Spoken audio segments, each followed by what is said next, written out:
A série Ligados pela História foi especialmente criada para registrar as identidades culturais dos municípios que compõem a região metropolitana de Ribeirão Preto.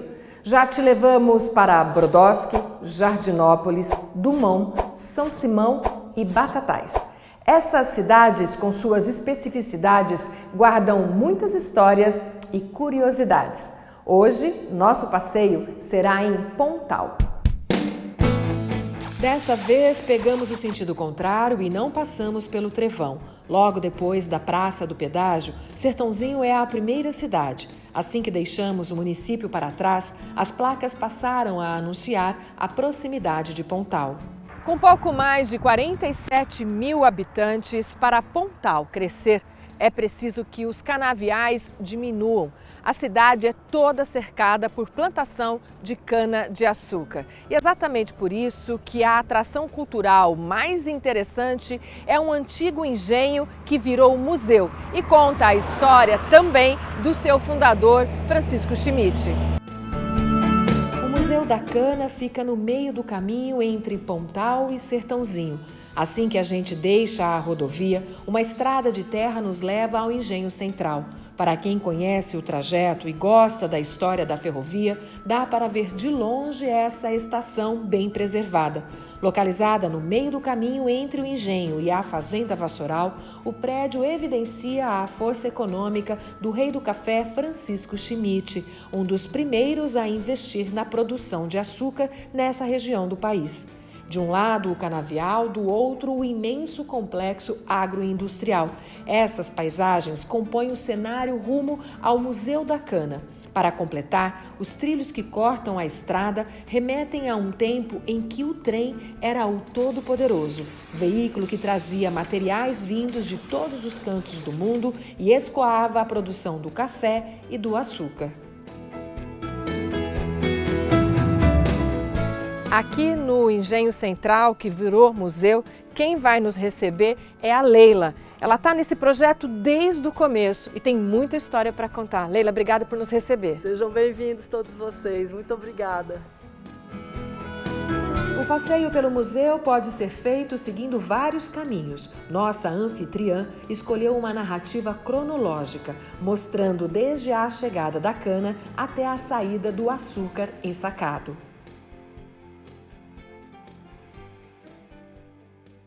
Leila, a cana chegava diretamente nesse lugar e era o primeiro lugar de produção? Aqui começa o sistema de produção de açúcar.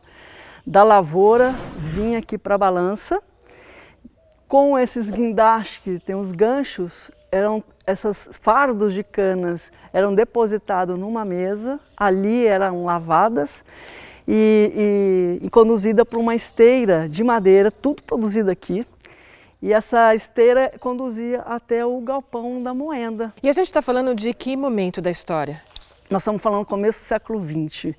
O Engenho Central é fundado pelo Francisco Schmidt, um imigrante alemão, em 1906. É o momento em que tem por um incentivo fiscal pelo intendente na época, Aprígio de Araújo, ele incentiva aquele que quisesse construir um engenho central, teria isenção fiscal por 20 anos. Algum motivo especial para ser em Pontal? O Francisco Schmidt, ele tinha Vassoural, que em torno desse lugar ele tinha 8 fazendas de café. E ele já pensava em diversificar o negócio dele, justamente pelos altos e baixos da produção de café. Então a história desse lugar começa com a cachaça e vai terminar com a cachaça. Leila, eu confesso para você que passeando, olhando a máquina, ainda que imóvel, eu consigo ouvir o barulho disso aqui. E esse barulho representa, inclusive, esse momento bem impactante que era o vapor, que era a caldeira. Essa parte aqui é uma parte bem central. Aqui, por exemplo, a gente tem uma caldeira escocesa. A energia elétrica era produzida com o resto do bagaço da cana, que era queimado na fornalha aqui e para funcionar a caldeira. E E essa fumacê todo que formava aqui dentro só não engasgava ninguém porque essa chaminé que tem um papel fundamental de sugar essa fumaça. Então aqui mantinha sempre limpo, esse ar que a gente está respirando era o mesmo naquela época, porque o papel dessa chaminé era sugar essa fumaça.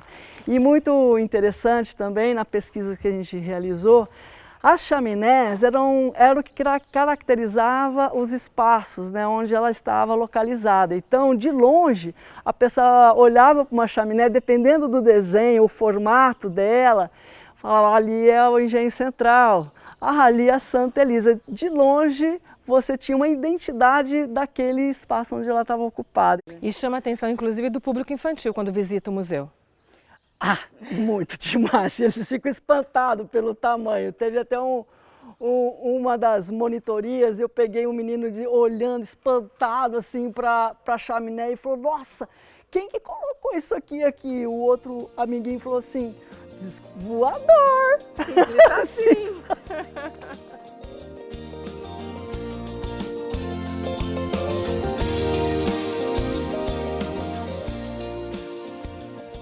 Acho importante a gente contar que naquele momento esse lugar era também uma referência de modernidade, né? Esse maquinário, essa linha de produção, Adriana, é do final do século XX. Ela representa a primeira geração de maquinários industriais. Ela simboliza a Revolução Industrial, principalmente aqui no Brasil, quando entra no início do século XX. Então, a gente está olhando aqui a primeira geração de máquinas industriais do mundo, que vem da Inglaterra, especificamente da Escócia, e foram produzidas entre os anos de 1876 e 1886. E o Francisco Schmidt, a gente entende assim que é ele quem dá o primeiro passo tecnológico no setor açucareiro, né? E ele tinha uma questão, não sei se é coisa de alemão, de tudo que ele fazia era com muito primor. Eu lembro quando eu era pequena, eu sempre ouvia as pessoas dizerem assim, aqui em Ribeirão Preto, tá tudo Schmidt? Tudo Schmidt. Então isso era assim, já representava essa lenda, né, do Francisco Schmidt, que era tudo muito perfeito. Eu vejo assim, né, das fazendas que ele tinha, duas viraram museu, que é a Monte Alegre e o Engenho Central. Café e a cana. Café com açúcar, exatamente. Você vê que o material que ele traz da Europa até aqui, você imagina a logística para trazer isso tudo, que poder que ele tinha, né? E como ele era determinado, né, para trazer. Intacto até hoje e na sua posição original. Então é um cara assim espetacular, né? Da caldeira já era para cá? Sim, depois do sistema de extração do caldo, esse caldo era depositado nessas dornas. Aqui a sujeira acabava de decantar para ser cozida ali naquele conjunto de equipamentos que são os cozedores. Esse caldo começava a secar ali e ele começava a cristalizar. Depois desses equipamentos, vinha para outro conjunto de cozedores aqui, que já são evaporadores, é o mesmo desenho, mas ele tinha mais pressão. Então esse caldo secava bem mais aqui cristalizava mesmo. E depois era despejado no cristalizador. Naquela caixa de cima tinha água fria. Aí a porta era aberta, essa água despejava e cristalizava essa massa quente, que depois era despejado nesse outro cristalizador, que também tem várias pás e essas pedras vão diminuindo cada vez mais de tamanho. Aqui é a centrífuga. A centrífuga, qual era o papel dela? Nesse movimento de centrifugar, ela acabava de separar o mel do açúcar e aí você tinha os grãos. Esses grãos eram despejados nessa rosca sem fim, que ia para aquele elevador ali, aquela coluna. Depois era conduzido por uma esteira. Aqui tinham as sacas de açúcar. Então, com esse movimento, eles controlavam, né, a saída do açúcar, davam os 60 quilos pesava ali, amarrava, e aqui na frente ficavam os vagonetes, ficava o trem. E ele ficava aqui aguardando na porta, ser abastecido. Então acabava de produzir aqui, abastecia o trem saía daqui da porta, literalmente, para seguir para Campinas, para o Porto, para a Europa, para o mundo sem fim. Começamos nosso passeio em Pontal pelo Museu da Cana, instalado no antigo Engenho Central. Quem ainda não conhece vai gostar de ver. Com a morte dele, Francisco Schmidt perde metade da fortuna, metade das fazendas para o sócio, Theodor Weil, e eles não têm a mesma condição de conhecimento, de técnica que o pai tinha. E aí, ao longo do século XX, eles vão perdendo esse potencial. E aí entra em declínio, o Arthur e o Ernesto Schmidt vende para o seu Maurílio Biagi essa área, esse terreno do Engenho Central. Quando ele entra nesse espaço e se depara com esse conjunto, né, de patrimônios, tanto em maquinário como em edificações, ele fala, para tudo, vamos manter isso aqui conservado, um dia isso aqui vai ser um bem público, ou para a cultura, ou para a educação, mas nós vamos conservar esse espaço aqui. Além dos equipamentos utilizados no engenho, o museu guarda um acervo que faz referência a períodos anteriores à industrialização, como esse modelo de engenho de Banguê, movido pela força humana dos escravizados, esses tachos de ferro que eram os cozedores e essas formas que deram nome ao Pão de Açúcar. O que tem muito importante aqui no território Engenho Central, vamos dizer assim, além do patrimônio material, que é muito rico também, é o imaterial, né? É a cultura dos imigrantes, porque a história desse lugar foi feita por imigrantes. Os negros foram anterior, não chegou ao Engenho Central, mas dos imigrantes, né? E posteriormente os migrantes. Mas aqui começa com os italianos, principalmente os alemães, que foi o fundador, o meu tataravô também trabalhou aqui. Então, essa cultura trazida, que a gente vai ver a bótia, o campo de futebol, as festas, né, muito de fundo religioso, que é a festa junina, a folia de reis, catira. Então, as preces, as rezas, as bênçãos, as plantas cultivadas nos quintais, você tem o metiolato, você tem a planta para o estômago, você tem uma medicina completa nos quintais, ainda de 3 famílias do período de produção do açúcar, né? Então a dona Wanda, que mora aqui ainda, a dona Naira, a dona Maria, elas contam muito sobre essas atividades culturais que era praticada aqui dentro e é até hoje. Ficamos curiosos em conhecer a dona Wanda, que ainda mora em uma das casas remanescentes do Engenho Central. Como é que era a rotina aqui no engenho? Nossa, era gostoso pra caramba. Ixi, mas era gostoso. Todo mundo trabalhava. Todo mundo trabalhava, mas trabalhava mesmo. Era serviço e eu cortava a corda do sítio e lavava a roupa dos peões, lavava a roupa, trazia comida. Fazia de tudo. Aqui fazia reza, o padre vinha, tinha que vir aqui fazer o artal, fazia de tudo a gente fazia. Torrava amendoim, fazia um monte de pamonha, mas era legal pra caramba, viu? E a senhora mora até hoje na casa da colônia? Que era a mesma casa que a senhora morava? Não, morava ali, ó. A colônia começava daqui e até lá em cima. Era 80 e não sei quantas famílias. Tudo isso? Era grande? Era grande. Aqui onde a gente está, aqui é o campo de bote, aqui era o espaço onde as festas aconteciam na fazenda. Aqui a Leila e o Romô também ajeitadinho, mas nós dançávamos aqui na terra. Punha areia, punha bastante coisa e nós dançávamos, que era o pau mesmo. E era bom. Era gostoso. A vida no engenho era legal. Não, aqui era legal, bastante legal, os vizinhos, tudo bom, tinha bastante festa, nós fazia de tudo. E aí do amendoim fazia doce? Não, de amendoim punha no saquinho para dar para comer. Ah, nas festas? Aqui nas festas aqui, ó, aqui no barracão. Tinha um fogãozão de lenha ali, tem uma panela do tamanho de uma panela, até hoje lá em casa. 50 litros de leite, a dona aí, que é a avó da Tati, aí fazia o quentão, ela e o quentão, e eu o chocolate. E do que a senhora tem mais saudade quando a senhora olha para esse tempo? Ah, saudade de tudo, viu? Saudade de tudo, saudade da festa. Não tinha caído, dançava aqui, na entrada da quadrilha. E essa quadrilha era gostosa, só não gostava do chapéu, que a gente rodava muito. Então só o chapéu, mas era gostoso demais. Ixi, nossa senhora, isso aqui foi lugar gostoso, viu? Dentro dessa história toda, desse universo, dessa narrativa, tem um momento importante que a gente pode fazer uma conexão de uma preocupação que ele tinha no passado com uma realidade bem presente, que é a questão da sustentabilidade, né?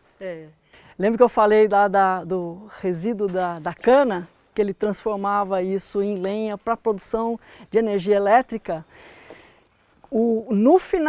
Ao final da produção, todo o resíduo, né, que era produzido, o que era para ser jogado fora, daqui ia para um tanque de contenção, onde ele aguardava essa sujeira toda decantar, ele tratava essa água, ele tornava o pH natural da água, devolvia ela limpa e tratada para a natureza, porque ele sabia que ia precisar dela de novo. Ele já sabia que a natureza era esgotável. Leila, esse espaço, inclusive, ele tem importância da gente mostrar um pouco essa transição da história, né? Da importância do Schmidt para a importância da família Balbo. Sim. O Atílio Balbo, nos anos que ele viveu aqui, uma das funções principais dele era de ferreiro. E diz a história, a pesquisa, que esse espaço, a oficina Schmidt, era o coração desse lugar. Era considerado o berço da metalurgia aqui dessa região. Nessa oficina, ela se divide em 3 espaços. A gente tem a carpintaria, por onde a tora entrava naquele rolete, deslizava até essa mesa, onde ela começava a fazer as pranchas, os cortes. E dali, ela vinha para esses outros equipamentos, para receber a moldagem para aquilo que queria ser construído. Uma carroça, um banco, mas principalmente para replicar as peças que quebravam da usina Schmidt.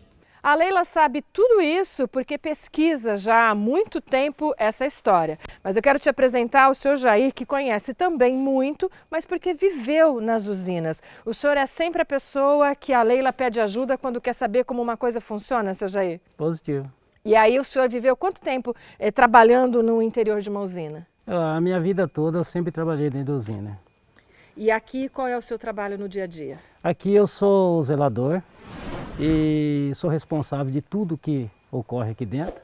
E eu tenho que prestar conta de tudo que acontece aqui. E o sentimento que o senhor tem com esse espaço? Isso traz um pouco da sua memória de vida vivida? Traz, relembra Deus do início, né? Que fui criado numa usina, numa fazenda, então isso tudo me traz uma boa recordação. Então a gente vai ficando cada vez mais novo. Bem, e o senhor Jair também é o São Pedro aqui do espaço, né? O senhor que guarda chaves, que tiver que abrir um espaço, a chave tem que estar na sua mão. Fica tudo comigo. Da pinga para a pinga. Em busca de criar atrativos econômicos para a manutenção do próprio museu, vocês estão voltando a produzir, ou estão no projeto de voltar a produzir cachaça, que era a primeira produção do lugar. Sim, a gente volta para a história, né? A gente volta ao princípio.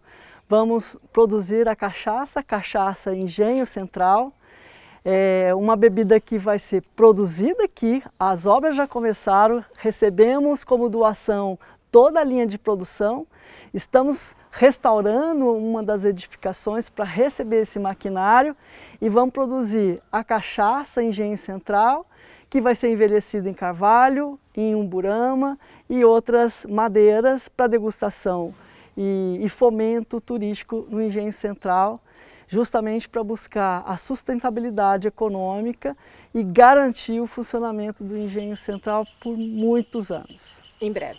Em breve. Passamos mais de 2h30 no museu e deixamos o Instituto Cultural Engenho Central com a certeza de que muito ainda poderia ser dito. Mais que isso, com a gratidão pela preservação que eles fazem da memória da nossa região.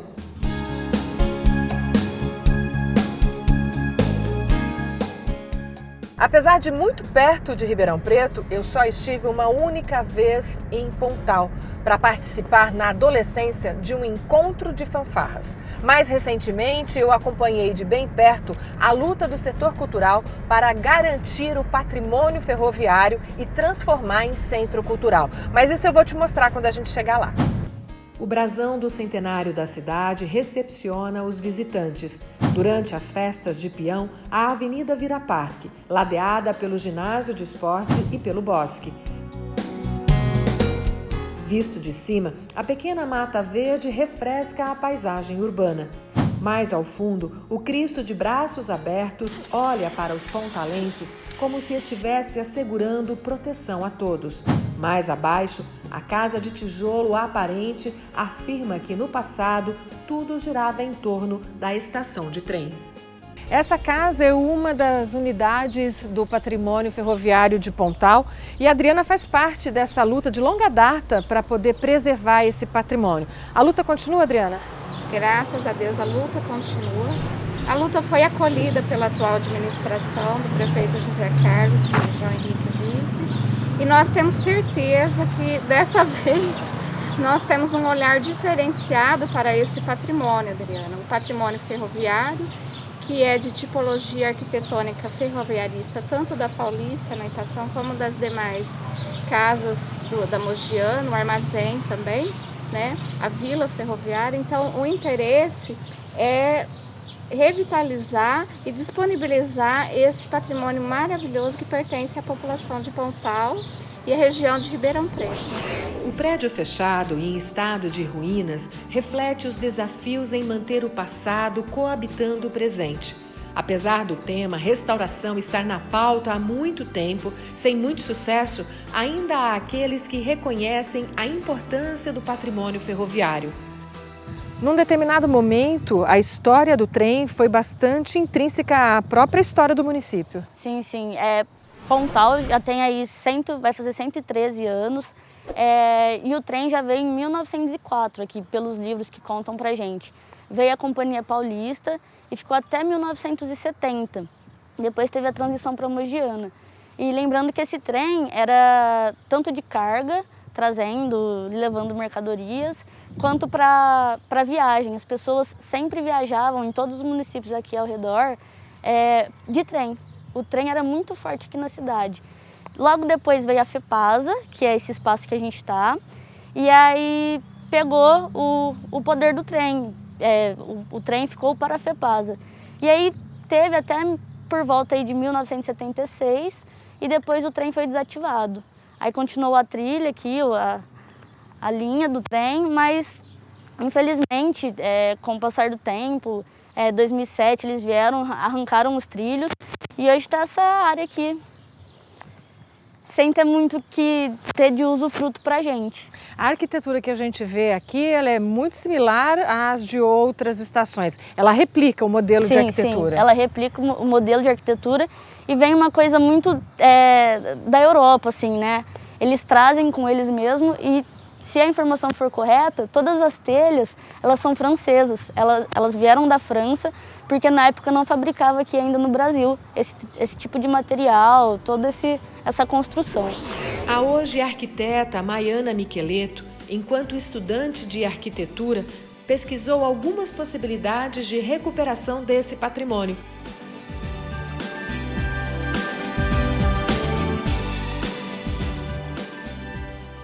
Ela vislumbrou a criação de uma área cultural e recreativa.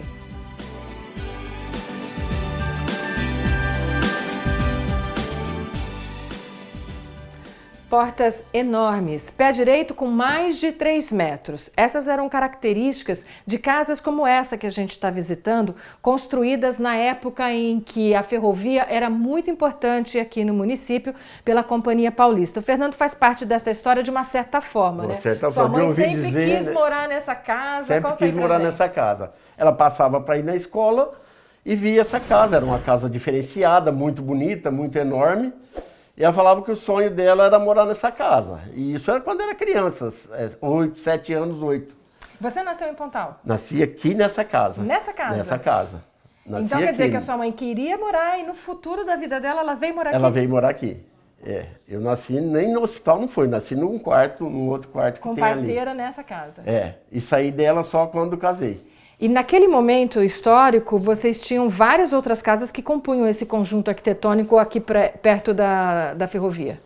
Sim, essa rua, né, tinha várias casas nessa rua, que eu ouvi dizer também que Pontal era para ser para cá. E acabou sendo para o outro lado, o contrário da ferrovia.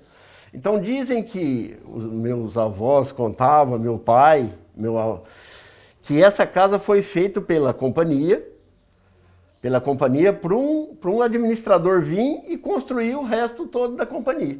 Então ela é a primeira? É a primeira casa que eu dessa sempre rua. ouvi dizer que, não, da rua já tinha casas outras. Na rua. Desse eu falo da companhia. companhia. Dizem que foi uma das primeiras casas que foi construída para o pessoal vir e construir as casas da companhia.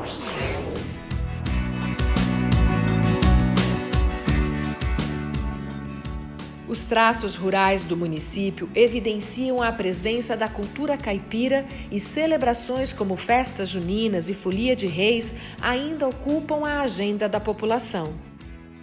Nós tivemos a oportunidade de trazer um tempo atrás, né, quando nós trabalhávamos com o poder público, nós tivemos essa oportunidade de revitalizar, vamos dizer assim, as festas juninas na época. Então nós começamos um trabalho que foi continuado, tanto pelas instituições, pelas escolas, quanto pelas famílias.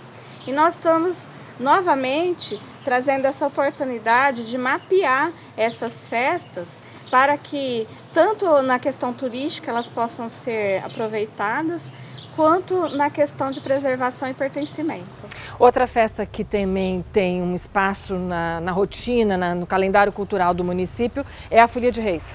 Sim, a Folia de Reis, com dificuldade, ela vem sendo preservada principalmente aí pelo grupo coordenado pela dona Carmita, que assim, eu sempre tive a oportunidade de acompanhá-los, e até por uma proximidade aí do meu marido com a família, e nós temos fotografado na maioria dos anos, acompanhado eles nas casas. É algo assim, bem da tradição mesmo do município, que mostra a nossa identidade.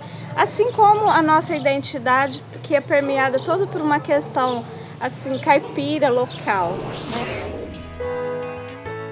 Apesar da sala vazia, resquícios ainda da Covid-19, o maestro Miguel Barato rege seus músicos que respondem remotamente.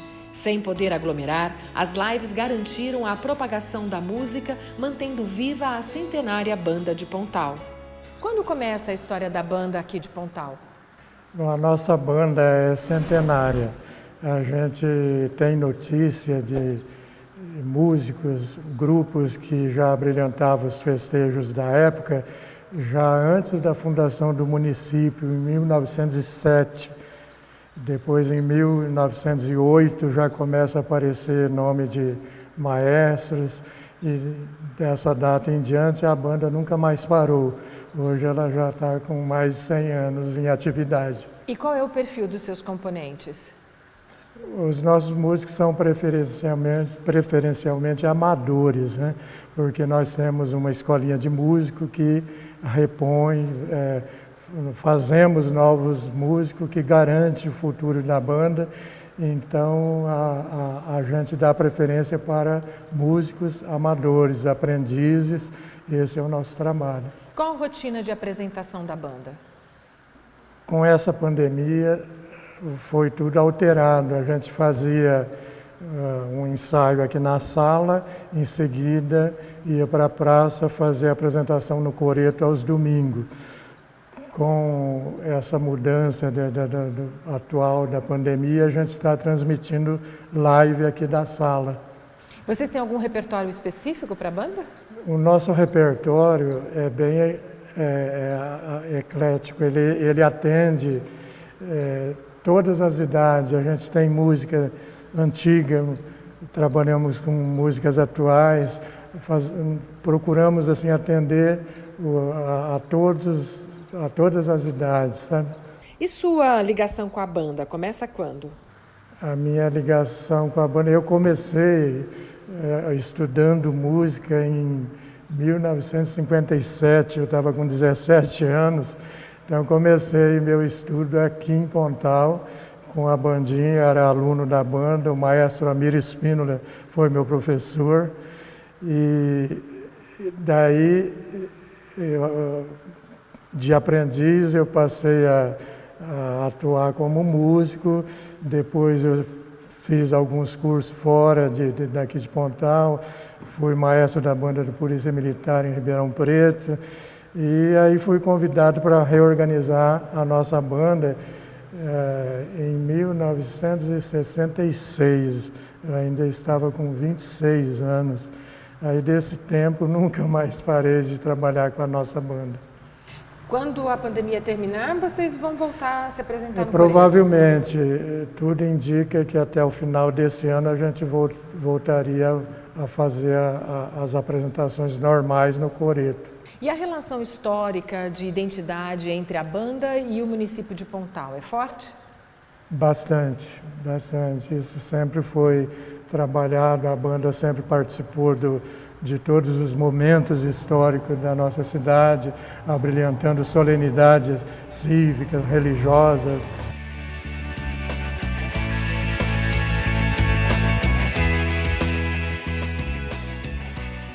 A fanfarra, um modelo diferente de conjunto musical, criada para desfilar pelas ruas, é uma outra tradição de Pontal. Senhor Ricardo se emociona ao lembrar como tudo começou. Essa história começou quando eu tinha 6 anos de idade, meu pai pegando na minha mão aqui,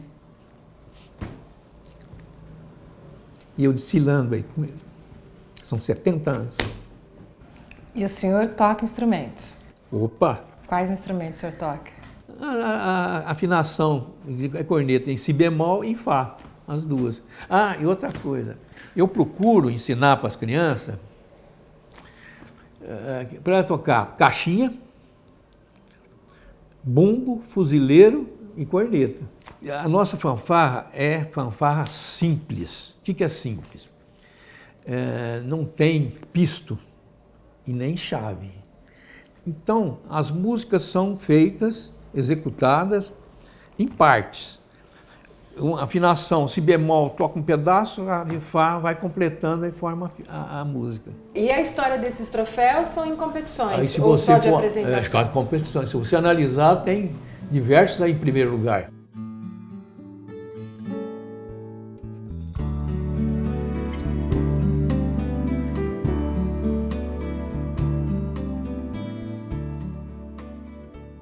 A paisagem cultural de Pontal é emoldurada por enormes canaviais cortados por rios que marcaram a história do município.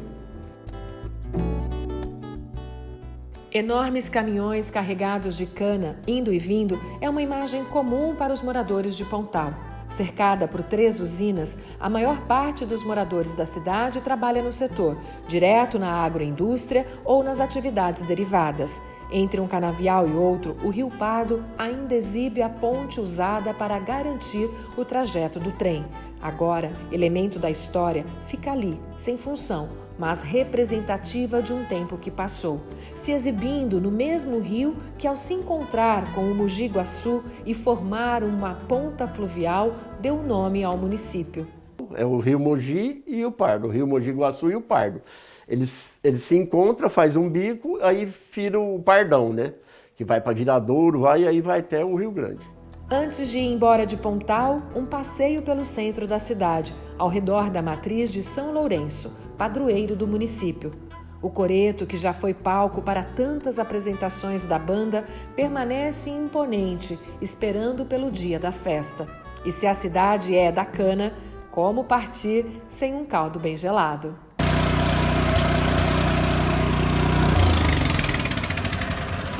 Mas tá vendo seu caldo de cana aí? De onde vem essa cana? Essa cana é aqui de Pontal mesmo.